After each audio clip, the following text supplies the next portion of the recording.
안녕하세요. 최영철 교수입니다. 오늘은 제4주차 3교시 시간입니다.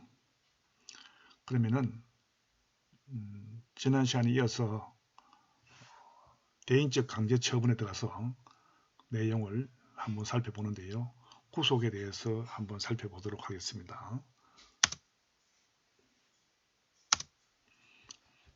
큰 3번에 신체 구속된 피의자, 피고인의 권리, 신체 구속된 피의자나 피고인의 권리에 대해서 한번 살펴보기로 하겠습니다.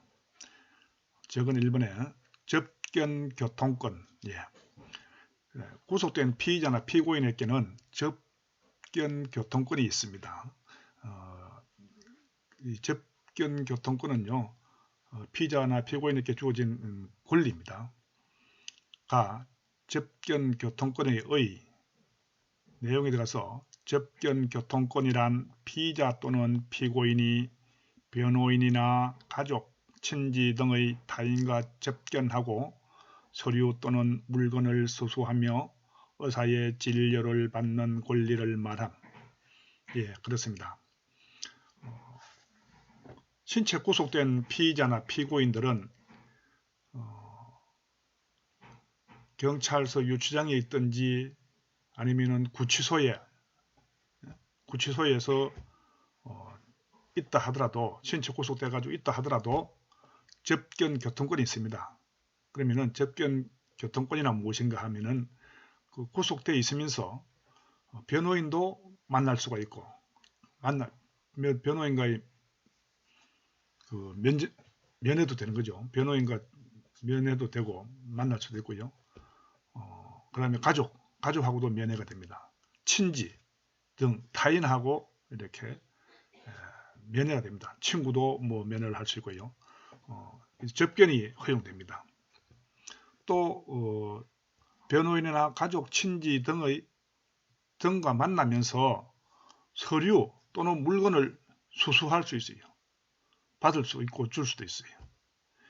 변호사가 변론을 해주기 위해서는, 구속된 사람을 변론을 해주기 위해서는 변호사하고 그 피의자하고 피고인하고 많은 대화를 해야 됩니다. 그래서 거기서 어떤 서류라든지 이런 것들도 서로 주고받을 수 있고 물건도 수수할 수 있습니다. 그렇죠? 그래서 이제 영치금 같은 것도, 가족이 오면은 영치금 같은 것도 넣어줄 수 있어요. 식사 외에 간식을 할 수 있도록 간식 대금을 영치를 한다든지, 또는 겨울에 추우면은 옷을 네일을 사 입으라고 영치금을 넣어 놓을 수도 있는 거죠. 그 다음에 의사의 진료를 받을 권리가 있어요. 피의자, 피고인이 만약에 구속되었다 하더라도, 구속되어 있는 상태라 하더라도 몸이 아프면은 병원에 가서 진료를 받을 권리가 있어요. 이거는 경찰서 유치장에 있든지 구치소에서 있든지 모두가 이게 그 피의자, 피고인이 받을 권리입니다. 권리. 이 부분에 대해서도 공부를 잘 해놓기 바랍니다. 다음, 변호인과의 접견교통권. 내용에서 주체 및 상대방, 신체 구속된 피의자, 피고인은 변호인과 접견교통할 권리를 가지며 영장에 의한 체포, 구속된 자, 긴급체포, 현행범 체포에 의하여 체포된 자 또는 감정유치에 의하여 구금된 자도 접견교통권의 주체가 됨. 그것이요. 접견 교통권의 주체는 누구냐 하면은 구속된 피의자, 피고인입니다. 구속된 피의자, 피고인은 변호인을 접견할 권리도 있고, 또 영장에 의한 체포된 사람, 우리가 전 시간에 배우지요. 체포에 있어서는 영장에 의한 체포, 그 다음에 긴급 체포, 그 다음에 현행범 체포. 여기에 의해서 체포된 자 또는 감정 유치에 의하여 구금된 자도 접견 교통권이 주체가 됩니다. 그래서 현행범 체포에 의해 가지고 아직까지 구속영장은 첨부 안 됐다 하더라도 현행범 체포에 의해서 체포된 자는 변호인을 얼마든지 접견할 수 있는 권한이 있습니다. 여러분들 그렇게 이해를 하면 되겠죠. 다음 접견 교통권 보장의 내용. 피의자, 피고인이 가지는 변호인과의 접견 교통권은 최대한으로 보장되어야 함. 왜 우리나라 형사소송법에 피의자, 피고인은 변호인과의 접견 교통권을 최대한 보장했느냐 하면은 억울하게 구속된 사람, 억울하게 재판을 받아서 형을 집행해가지고 뭐 징역 3년이면 3년, 5년이면 5년 받고 억울하게 사는 사람도 흔하진 않지만 혹 가다 가끔 그런 경우가 발생하거든요. 그런 사람을 예방하자는 차원에서 변호인과의 접견 교통권을 최대한으로 보장한다는 겁니다. 그래서 변호인과 피의자, 피고인의 접견 교통권을 최대한 보장해놓아야 피의자, 피고인이 억울하게 신체 구속된다든지 억울하게 징역이나 금고 등의 그 형을 사는 사람이 없게 하는, 그것을 방지하는, 예방하는 역할을 한다. 이렇게 여러분들이 이해를 하면 되겠습니다. 자, 여러분들 갖고 있는 교재 140페이지 한번 내보세요. 140페이지에 가서 같이 한번 살펴보겠습니다. 140페이지에 보면은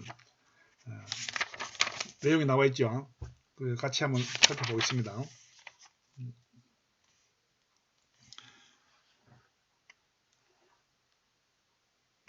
변호인과의 접견 교통권에 있어서 한번 살펴봅니다.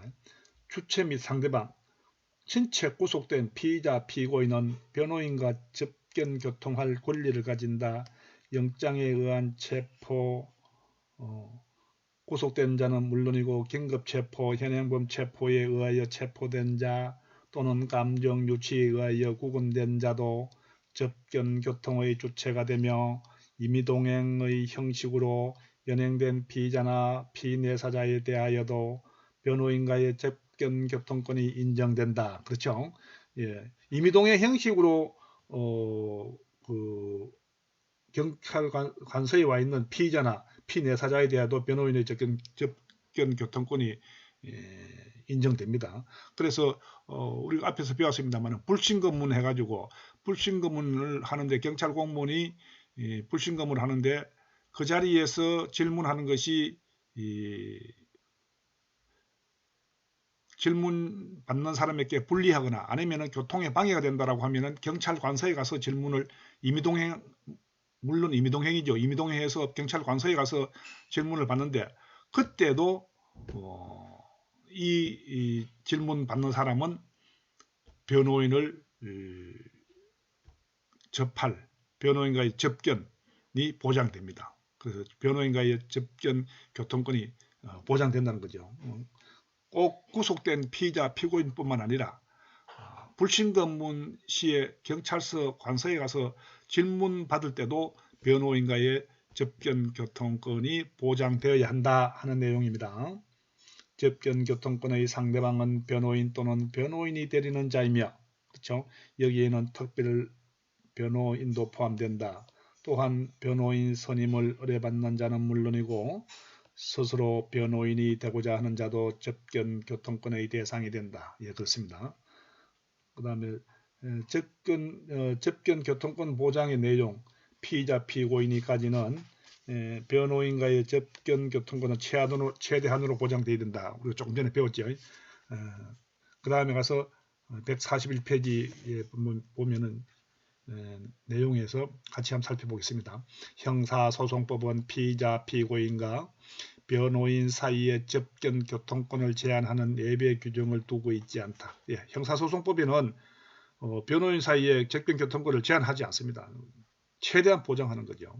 따라서 수사상 필요를 이유로 변호인과의 접견을 제한하거나 접견의 일시 장소를 지정하는 것이 허용되지 않는다. 또한 미결 수용자와 변호인과의 접견 중요성에 비추어 이들의 접견 시간을 양적으로 제한하는 것도 허용되지 않는다. 다만 국가안전보장 질서유지 공공복리를 위하여 미결 수용자의 변호인과의 접견권을 법률로서 제한할 수 있으므로 구금장소의 질서유지를 위해 공휴일이나 업무시간 이후의 접견을 제한하는 것은 허용된다. 예.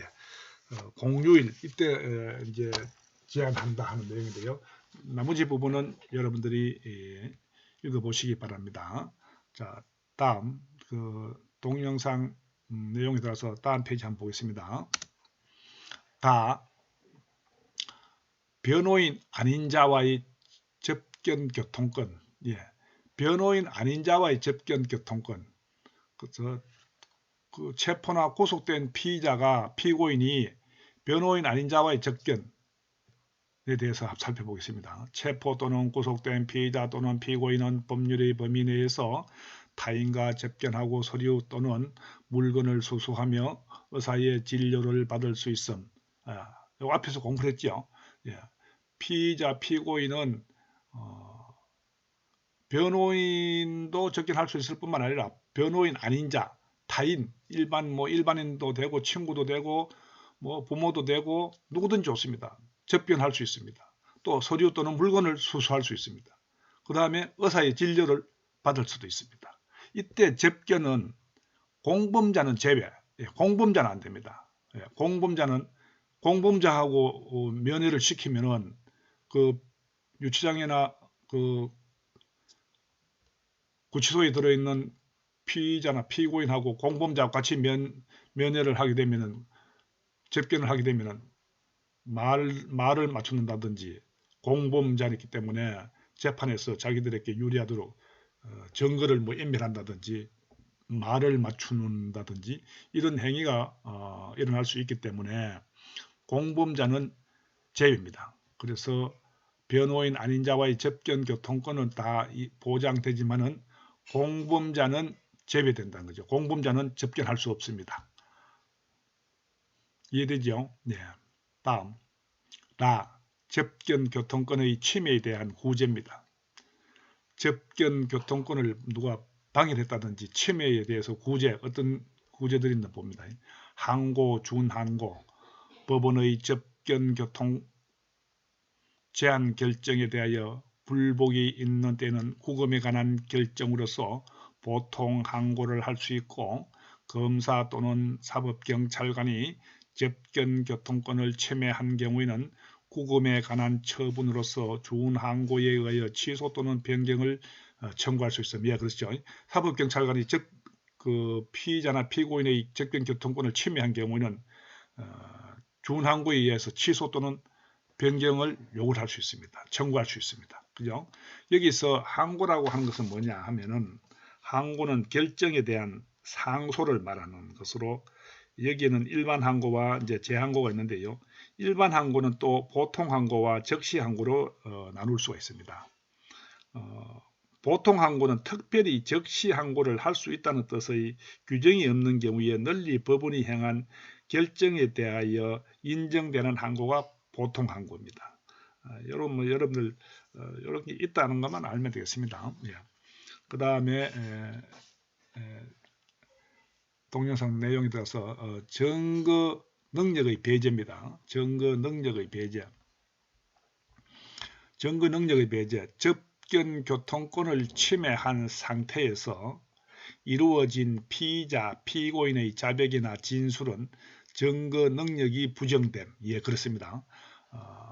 우리나라 형사소송법에 증거 능력을 어떤 경우에 증거 능력이 배제되느냐 하면은 접견 교통권을 침해한 상태에서 이루어진 피의자, 피고인의 자백이나 진술은 증거 능력이 없어요. 그 법정에 가서도 증거 능력으로 인정받지 못합니다. 그래서 피의자, 피고인에 대해서는 접견 교통권을 최대한 보장하라는 겁니다. 그 접견 교통권 변호인도 접견할 수 있고 친척, 부모, 친구 누구든지 접견할 수 있는데 그것을 침해한 상태에서 이루어진 피의자 피고인의 자백이나 진술은 나중에 법정에 가서 증거 능력이 인정받지 못한다 하는 내용입니다. 그만큼 뭡니까? 접견 교통권을 침해해서는 안 된다는 이야기입니다. 최대한 보장하라는 내용입니다. 다음 페이지.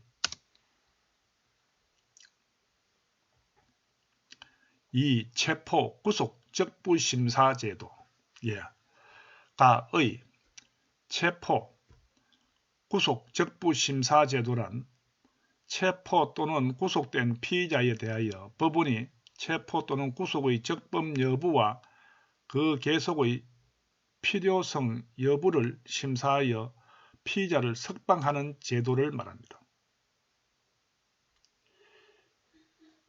그 영장 실질 심사라고 우리가 전 시간에 배웠죠. 그래서 이 내용이 뭐냐 하면은 피의자나 피고인이 이제 구속된 상태에서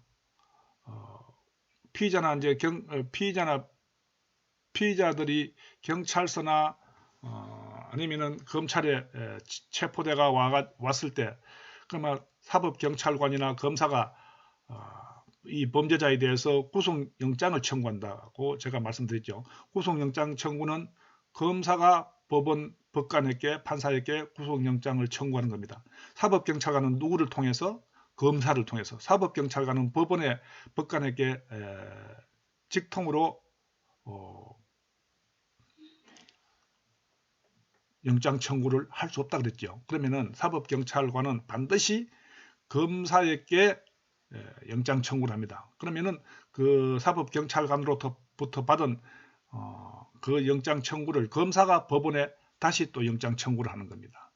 그래서 검사가 영장 청구를 했든지 사법경찰관이 검사를 통해서 영장 청구했든지 영장을 청구하면은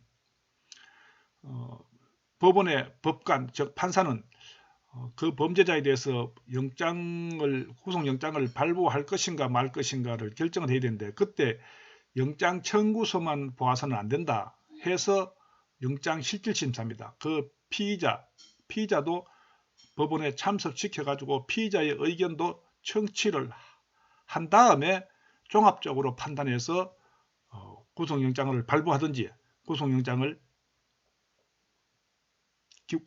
청구서를 기각하든지 이렇게 둘 중에 하나를 결정해야 되겠죠.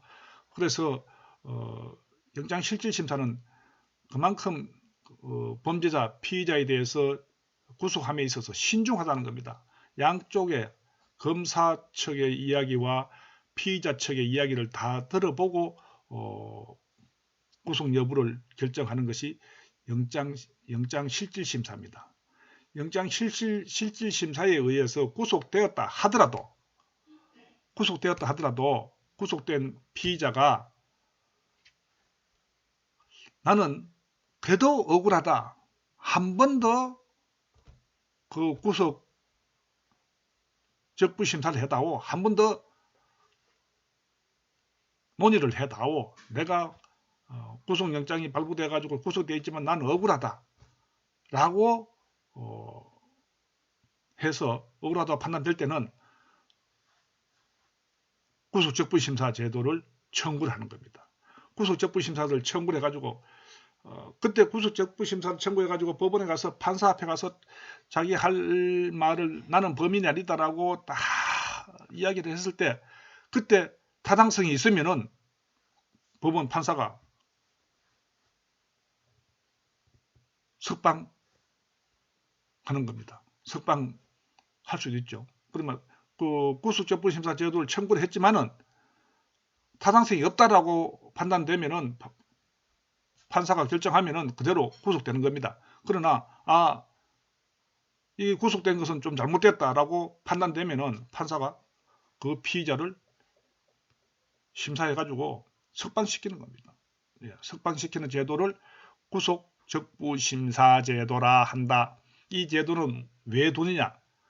억울하게 구속되는 사람을 업백금하기 위해서, 억울하게 구속되는 사람을 방지하기 위해서 구속적부심사제도라는 것을 운영하고 있다. 이렇게 여러분들이 이해하면 되겠습니다. 헌법 제12조 제2항은 누구든지 체포 또는 구속을 당한 때에는 적부의 심사를 법원에 청구할 권리를 가진다고 하여 체포, 구속, 적부 심사 청구권을 피의자의 중요한 기본권의 하나로 규정하고 있습니다. 예, 그렇습니다. 우리나라 헌법 제12조 제6항에 보면은 누구든지 체포 또는 구속을 당한 때에는 구속, 적부 심사를 법원에 청구할 권리를 가지고 있어요. 누구든지. 뭐 살인자도 마찬가지고 누구든지 구속적부 심사 청구를 할 수 있는 권리를 가집니다. 이것은 피의자의 중요한 기본권입니다. 기본권 보장입니다. 기본권 보장이다. 이렇게 여러분들이 이해를 하면 되겠습니다. 다음, 수사기관의 위법 부당한 신체 구속으로부터 피의자를 보호함. 예. 그래서 이 구속적부 심사 제도는 수사기관이 경찰이나 검찰이나 이 수사기관에서 위법 부당하게 범죄자를 잘못 판단해가지고 범죄자도 아닌데 범죄자로 해가지고 구속시킬 수도 있겠죠. 그래서 그런 것을 방지하기 위해서 구속적부심사 제도를 두고 있다. 그래서 피의자를 보호하는 제도이다. 이렇게 이해하면 되겠습니다. 다음, 체포, 구속, 적부심사의 청구. 예. 내용에 따라서 청구권자, 체포 또는 구속된 피의자는 체포, 구속, 적부 심사를 청구할 수 있으며 영장에 의하여 체포 또는 구속된 피의자뿐만 아니라 긴급 체포 또는 현행 범인으로 체포된 피의자, 임의동행의 다음 페이지 하세요. 형식으로 사실상 신체 구속 상태에 있는 피의자도 체포, 구속, 적부 심사를 청구할 수 있음. 예. 구속되어 있는 피의자뿐만 아니라 신체 구속 상태에 있는 피의자. 그래서 예를 들면 영장에 의한 체포된 사람뿐만 아니라 긴급 체포라든지 현행범인 체포에 의해서 체포된 피의자도 구속 영장 구속 적부심 심사 제도를 청구할 수 있다. 구속 적부 심사를 청구할 수 있다. 그래서 청구권자에 대해서 설명을 해놓은 내용입니다. 다음, 청구 사유, 체포, 구속 적부 심사의 대상은 체포 또는 구속의 적부에는 체포, 구속의 불법 여부뿐만 아니라 즉 신체 구속 계속의 필요성에 대한 판단도 포함함. 그렇죠. 청구 사유는 그래서 구속의 불법 여부뿐만 아니라 부당 즉 신체 구속 계속 필요성도 있는지 과연 이러한 범죄를 저지른 사람인데 그 사람에 대해서 꼭 구속해야 되느냐, 불구속한 상태에서도 얼마든지 재판을 받게 하면 되는데 검찰이나 경찰에서 자기들의 수사 편의를 위해서 구속시키는 부분이 있지 않느냐 하는 것도 잘 판단하는 거죠. 여러분이 만약에 경찰 공무원이 되었을 때 어떤 사람이 A라는 사람이 범죄를 저질렀어요. 뭐 강도죄를 저질렀든지 예를 들어서 절도죄를 저질렀다. 아주 경미한 절도죄를 저질렀다. 그래서 절도죄에 대해서 경미한 절도죄에 대해서는 가급적이면 구속하지 않는 것이 불구속으로 처리하는 것이 맞습니다. 그래서 여러분들이 업무 편의상 그냥 구속영장을 청구하고 이렇게 해서는 안 된다는 거죠. 그 구속영장이 한 사람의 개인의 어떤 그 인권을 침해하는 중대한 사건입니다. 그래서 여러분이 이제 잘 판단해야 되는 겁니다. 경찰 공무원이 잘 판단해야 돼요. 이걸 함부로 구속영장 청구를 남발해서는 되지 않는다 하는 내용입니다. 다음, 법원의 심사를 한번 보겠습니다. 체포 구속 적부 심사의 청구를 받은 법원은 청구서가 접수된 때부터 48시간 이내에 체포 또는 구속된 피의자를 신문하고 수사관계 서류와 증거물을 조사함. 예, 그렇습니다. 그래서 경찰서나 아니면은 검찰청에서 체포된 피의자들은 또는 구속영장이 청구된 피의자들은 구속적부심사 청구를 합니다. 법원에다가 구속적부심사 청구를 법원에다 하면은 그 법원은 그 청구서가 구속적부심사 청구서가 접수된 때부터 48시간 이내 48시간이 경과하면 안 됩니다. 반드시 48시간 이내에 청구서가 접수된 때부터 48시간 이내에 그 구속이나 체포된 그 피의자를 법원에 출두시켜 가지고 신문합니다. 당신이 이거 이렇게 죄를 지었나, 뭐 당신이 했나, 다른 사람이 했나 이렇게 해가지고 신문을 합니다. 신문을 해가지고 또 수사관계 서류도 증거물도 다 확인합니다. 조사를 합니다. 법원의 판사가 종합적으로 판단해가지고 이 사람은 구속이 잘못되었다라고 하면은 석방 조치하는 겁니다. 그래서 종합적으로 판단해가지고 이거는 구속이 맞다 이렇게 판단되면은 그대로 구속하는 겁니다. 그대로 구속되지만은 만약에 잘못됐다라고 판단되면은 석방 조치하는 제도가 바로 구속적부심사 제도이다. 이렇게 이해를 하면 되겠습니다. 이것은 법원은 그 피의자 피고인들이 구속된 피의자들이 뭡니까? 청구서를 제출한 때부터 그러면은 법원은 그 청구서를 접수한 때부터 48시간 이내입니다.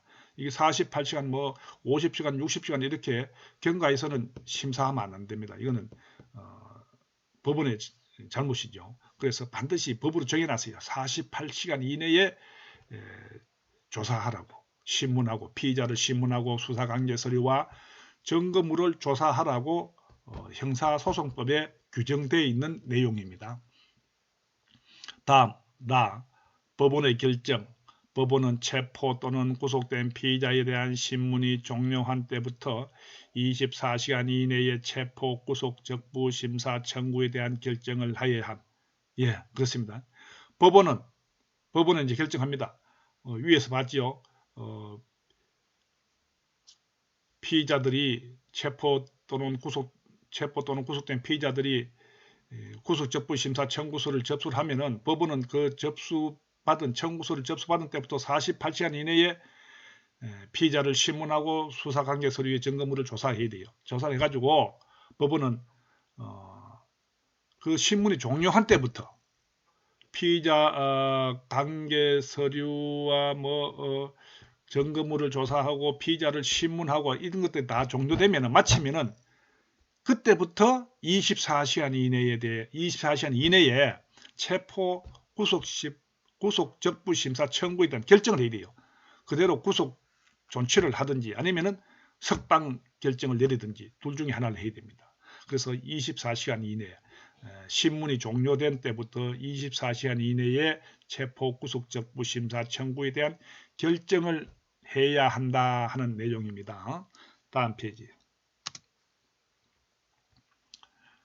기각결정입니다. 기각결정. 법원은 심사 결과 그 청구가 이유 없다고 인정한 때는 결정으로 청구를 기각하여야 함. 예. 그래서 피의자나 체포 또는 구속된 피의자가 법원에다가 구속적부심사 청구를 하면은 법원에서는 48시간 이내에 피의자 신문을 하고 그 다음에 관계서류 증거를 조사한 다음에 24시간 내에 결정을 해야 되는데 기각결정은 뭐냐면은 법원이 심사해가지고 피의자가 올린 그 청구서가 구속적부심사 청구서가 이유 없다고 인정할 때는 결정으로 청구를 기각해요. 청구를 기각하면은 그 피의자는 구속된 상태에서 그대로 구속이 인정되는 겁니다. 그 다음에 석방결정이 있습니다. 석방결정. 그래서 법원의 판사는 구속적부심사 청구에 대해 가지고 기각결정을 하든지 석방결정을 하든지 둘 중에 하나여야 됩니다. 그래서 조금 전에 봤던 기각결정을 하게 되면 그대로 그 심사 결과가 청구가 이유 없다라고 해가지고 그대로 구속된 것이 그대로 인정되는 거죠. 구속이 그대로 존속되는 겁니다. 그 다음에 석방결정 한번 보겠습니다. 석방결정. 법원은 심사 결과 청구가 이유 있다고 인정할 때는 결정으로 체포 또는 구속된 피의자의 석방을 명하여야 함. 예, 그렇습니다. 판사가 그 피의자에 대해서 신문도 하고 증거 서류라든지 관계 서류를 조사한 바, 이 피의자가 청구한 구속적부심사 청구가 이유 있다고 인정될 때는 그래 이거 잘못돼서 구속된 건 잘못됐다라고 판단되면은 판사는 석방 결정을 내립니다. 구속 체포 또는 구속된 피의자에 대해 석방을 명합니다. 석방을 명하면은 그 검사나 사법경찰관은 그 피의자, 구속된 피의자를 석방해야 됩니다. 그 다음 보증금 납입 조건부 석방 결정. 보증금 납입 조건부 피의자 석방이란 구속 적부 심사를 청구한 피의자에 대하여 법원이 보증금 납입을 조건으로 석방을 명하는 제도를 말함. 예. 이 제도는 이게 이제 보증금을 법원에서 그 피의자가 구속 적부 심사를 청구하면은 내용을 보고 그래 당신 같은 경우에는 보증금을 납입해라. 그러면은 석방하겠다. 그럼 보증금 납입 못하면은 석방이 안 됩니다. 그래서 그 구속된 피의자가 보증금을 납입하면은 석방을 합니다. 석방을 하면은 불구속 상태에서 재판을 받을 수 있겠죠. 자, 이 제도에 대해서 같이 한번 살펴보겠습니다. 페이지 145페이지. 여러분들이 갖고 있는 교재 페이지 145페이지 한번 내보세요. 145페이지 내보면은 그 중간쯤에 보면은 보증금 납입 조건부 석방 결정 있죠. 거기 보면 보증금 납입 조건부 피의자 석방이란 구속 적부 심사를 청구한 피의자에 대하여 법원이 보증금 납입을 조건으로 석방을 명하는 제도를 말한다.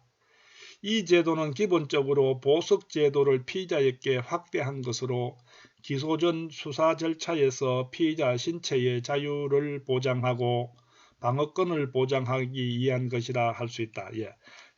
신체의 자유도 이제 보증금 납입 조건부로 석방 결정을 하는 것은 왜 하느냐 하면은 신체의 자유를 보장하고 방어권 보장. 구속된 사람이 유치장이나 구치소에 있으면 방어권 보장이 안 되잖아요. 그래서 석방을 함으로써 밖에 나와가지고 다음 재판할 때 당신의 방어권을 보장하는데 방어권을 보장하라는 의미에서 이 보증금 납입 조건부 석방 결정을 한다 하는 내용입니다. 그 다음 다만 현행법상 내 보증금 납입 조건부 피의자 석방 제도는 보석 청구가 아닌 구속 적부 심사를 청구해야 한다는 점. 이건 보석 청구하면 안 됩니다. 반드시 보증금 납입 조건부 석방 결정은 구속 적부 심사를 청구해야 한다는 점. 두 번째, 법원의 직권에 의해서만 석방이 결정되기 때문에 필요적 보석이 인정되지 않는다는 점. 그 다음에 세 번째, 피고인 보석과는 다르게 보증금의 납입만을 석방 조건으로 하고 있다는 점에서 보석 제도와는 차이가 있다. 그래서 이 보석 제도는 이제 잠시 후에 또 우리가 보석 제도에 대해서 공부를 하게 되는데요. 보석 제도하고는 조금 또 다른 차이가 있다. 이런 차이가 있다는 내용입니다.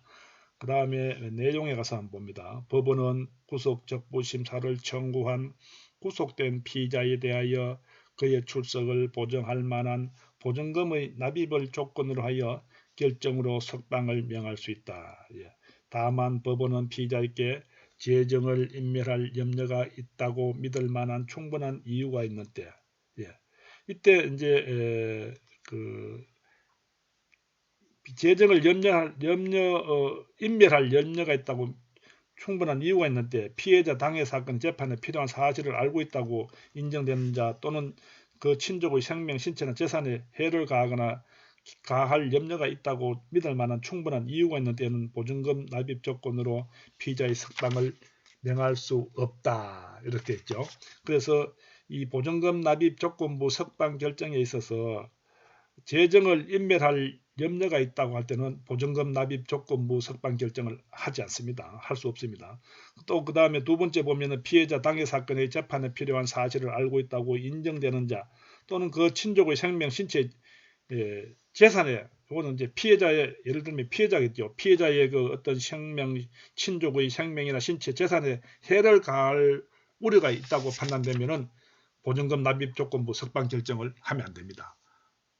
보증금 납입 조건부 석방 결정을 해놨는데 밖에 나가서 그 피해자의 가족, 친족들에게 피해를, 신체나 생명, 재산에 피해를 줄 수 있다라고 판단되면은 보증금 납입 조건부 석방 결정을 해서는 안 된다 하는 내용입니다.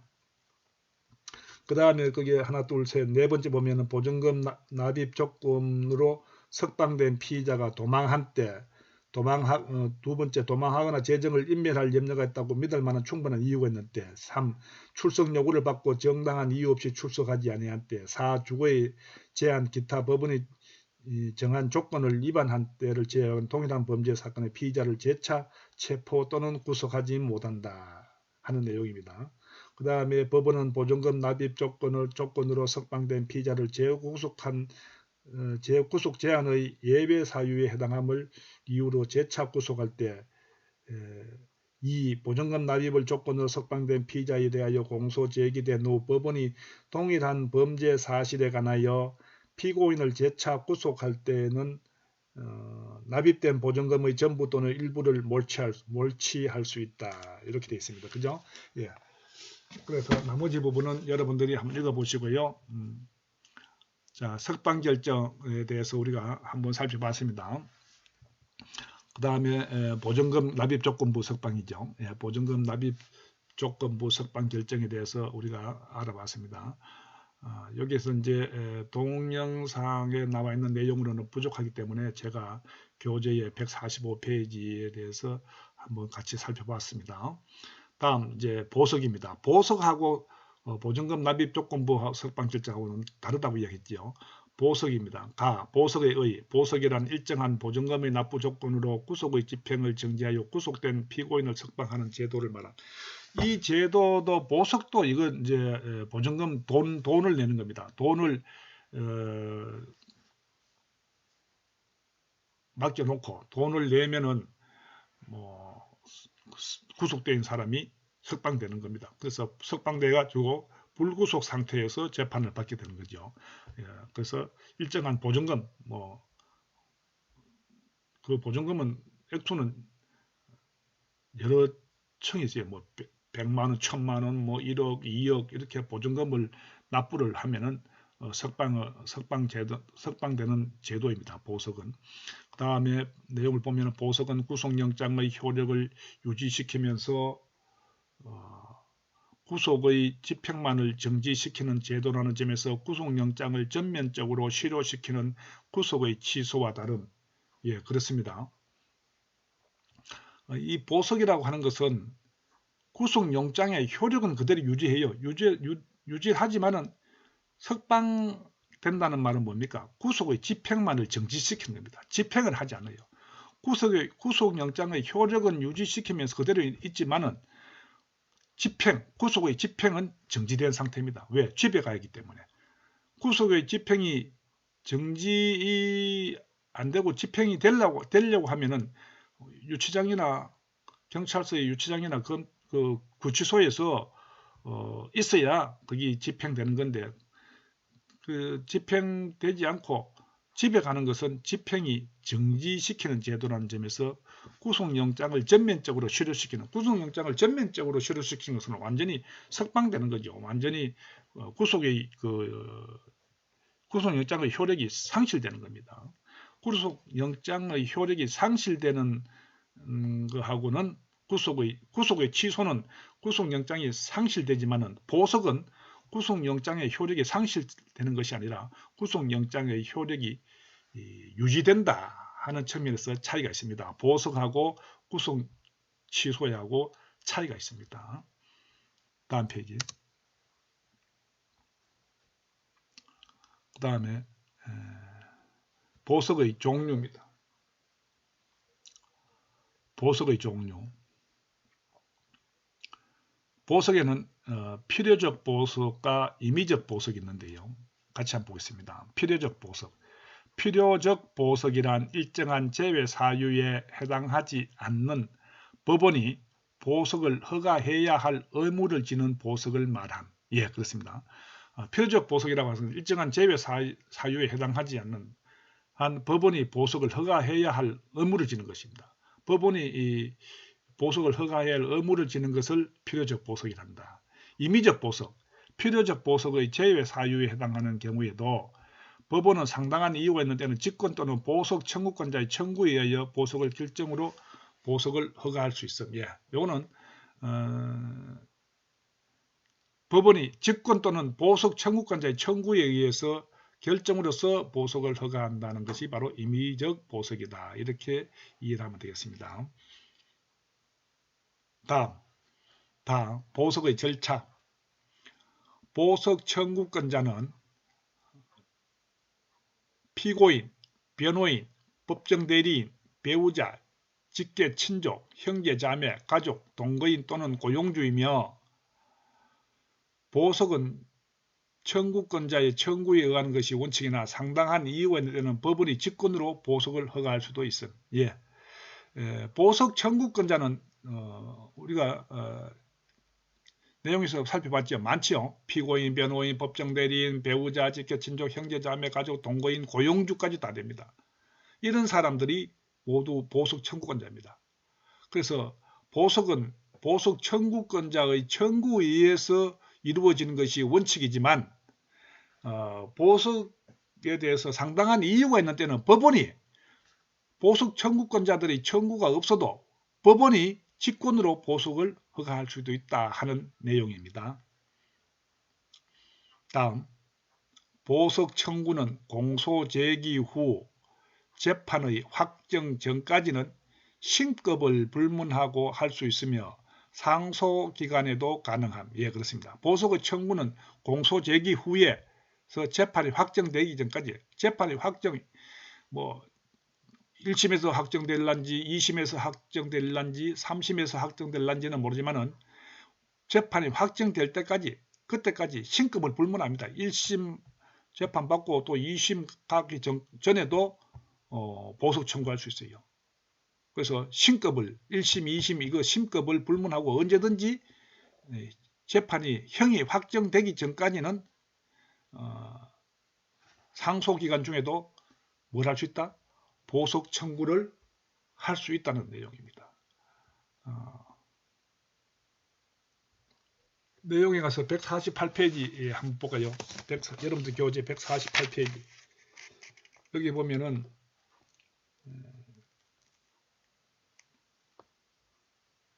보석 청구, 보석의 절차 나와 있죠. 보석의 절차. 그래서 보석의 절차 보면은 보석 청구권자는 피고인, 변호인, 법정대리인, 배우자, 직계존족, 직계친족, 형제, 자매, 가족, 동거인, 고용주이다. 보석은 청구권자에 의하여 하는 것이 원칙이나 상당한 이유가 있는 때는 법원이 직권으로 보석을 할 수 있다. 보석 청구는 공소 제기 후 재판의 확정 전까지는 신급을 불문하고 할 수다. 재판장은 보석에 관한 결정을 하기 위해 전에 검사의 의견을 물어야 한다. 그러나 검사의 의견은 법원의 보석에 관한 결정의 구속력을 가지지 못한다. 검사의 의견 청취 절차는 보석 결정의 본질적 부분이 아니므로 법원이 검사의 의견을 듣지 아니한 채 보석에 관한 결정을 하였다고 하더라도 그 결정이 적정한 이상 절차상의 하자만을 들어 그 결정을 취소는 할 수 없다. 법원은 보석의 청구가 부적법하거나 이유 없는 때에는 보석 청구를 기각하여야 한다. 피고인 등은 보석 청구를 기각하는 결정에 대해서 항고를 할 수 있다. 필요적 보석의 제외 사유에 해당하지 않거나 제외 사유에 해당하는 경우라도 보석을 허가할 이유가 있다고 인정하는 때에는 법원은 보석을 허가하는 결정을 한다. 보석 허가 결정에 대한 검사의 적시 항고는 허용되지 않는다. 그러나 검사가 형사소송법 제403조 제2항에 의한 보통 항고의 방법으로 불복하는 것은 가능하다. 그 다음에 여기에 이제 보석의 조건도 있고요. 보석의 취소. 보석의 취소 한번 볼까요? 보석의 취소. 법원은 피고인이 도망한 때 도망하거나 재정을 인멸할 우려가 있다고 믿을 만한 충분한 이유가 있는 때. 3. 소환을 받고 정당한 사유 없이 출석하지 아니한 때.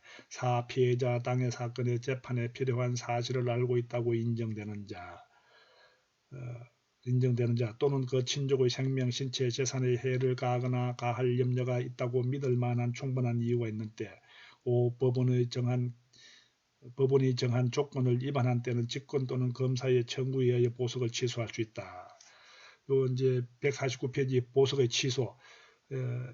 법원에서 보석을 허가해 가지고 사람을 석방을 했는데 피고인이 도망한 때라든지 이런 1, 2, 3, 4화 이런 항목에 해당되면은 법원은 피고인에 대해서 보석을 취소할 수 있습니다. 취소하면은 다시 그 사람은 뭡니까? 구치소나 경찰서 유치장에 들어가서 있어야 됩니다. 그래서 보석이 취소되면은 다시 교도소나 구치소에서 다시 수감된다. 이렇게 이해를 하면 되겠습니다. 다음 페이지. 보석의 조건입니다. 보석의 조건. 법원은 보석을 허가하는 경우에는 필요하고 상당한 범위 안에서 피고인의 출석을 담보할 조건 중 하나 이상의 조건을 정하여야 합니다. 보석의 조건은 이런 담보할 조건 중 하나 이상의 조건을 정해야 됩니다. 그 다음 보석의 취소. 좀 전에 우리 교재에서 한번 살펴봤지요. 149페이지에서 살펴봤는데 보석의 취소.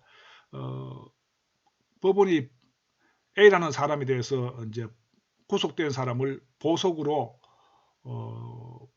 인해 가지고 그 사람이 이제 돈을 보증금을 이제 납부한 가운데 보석이 결정되면은 석방되잖아요. 석방되어 있다 하더라도 이 사람이 피고인이 도망한 때라든지 또는 도망하거나 재정을 인멸할 염려가 있다고 믿을 만한 충분한 이유가 있는 때라든지 3. 소환을 받고 정당한 사유 없이 법원에 출석하지 아니한 때라든지 피해자 당해 사건의 재판에 필요한 사실을 알고 있다고 인정되는 자 또는 그 친족의 생명, 신체에 해를 가하거나 가할 염려가 있다고 믿을 만한 충분한 이유가 있는데 5. 법원이 정한 조건을 위반한 때에는 직권 또는 검사의 청구에 의하여 보석을 취소할 수 있다. 누가 취소할 수 있습니까? 법원 판사는 이 보석을 판사의 직권으로 보석을 취소할 수도 있고 또 검사가 판사에게 청구합니다. 판사님, 이 사람 A라는 사람이 범죄를 저지르고 지금 도망하고 없습니다. 보석했는 거 이거 빨리 취소 좀 시켜주십시오. 라고 청구를 하면은 법원 판사는 취소할 수 있습니다. 다음. 보석 취소 결정에 대하여 항고할 수 있으며 보석을 취소한 때에는 검사는 취소 결정의 등본에 의하여 피고인을 다시 구금하여야 함. 그래서 제가 말씀드렸죠.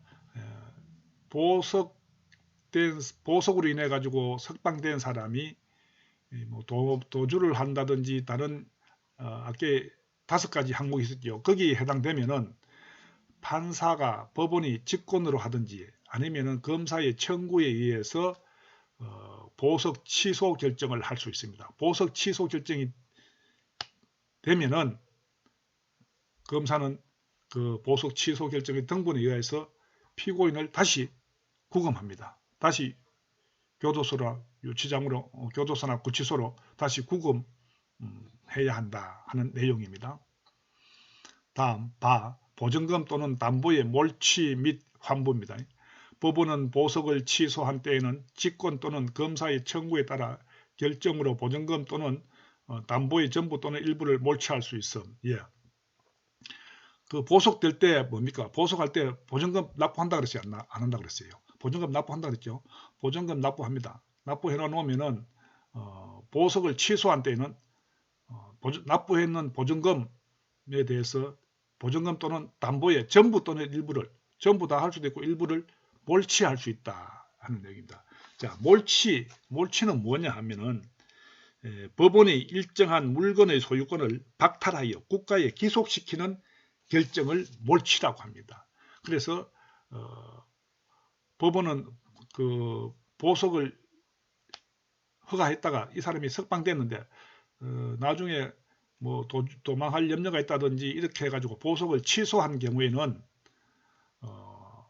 보증금 또는 담보의 전부 또는 일부를 몰취할 수 있어요. 국가재산으로 소유권을 박탈해가지고 국가재산으로 기속시킨다. 그러면 그 돈은 보증금은 국가재산으로 몰수된다 하는 내용이 바로 몰취입니다. 이해가 되나요? 예. 이렇게 해서 제4주차 3교시 강의를 마치도록 하겠습니다. 예, 여러분들이 지금까지 공부를 하다가 어렵거나 이해가 되지 않는 부분이 있으면 저희 메일로 보내주시면 답변을 드리도록 그렇게 하겠습니다. 아직까지도 코로나가 완전 종식되지 않고 있습니다. 여러분들 항상 코로나 조심하고요. 열공하시기 바랍니다. 대면 수업 때 뵙도록 하겠습니다. 안녕히 계세요. 감사합니다.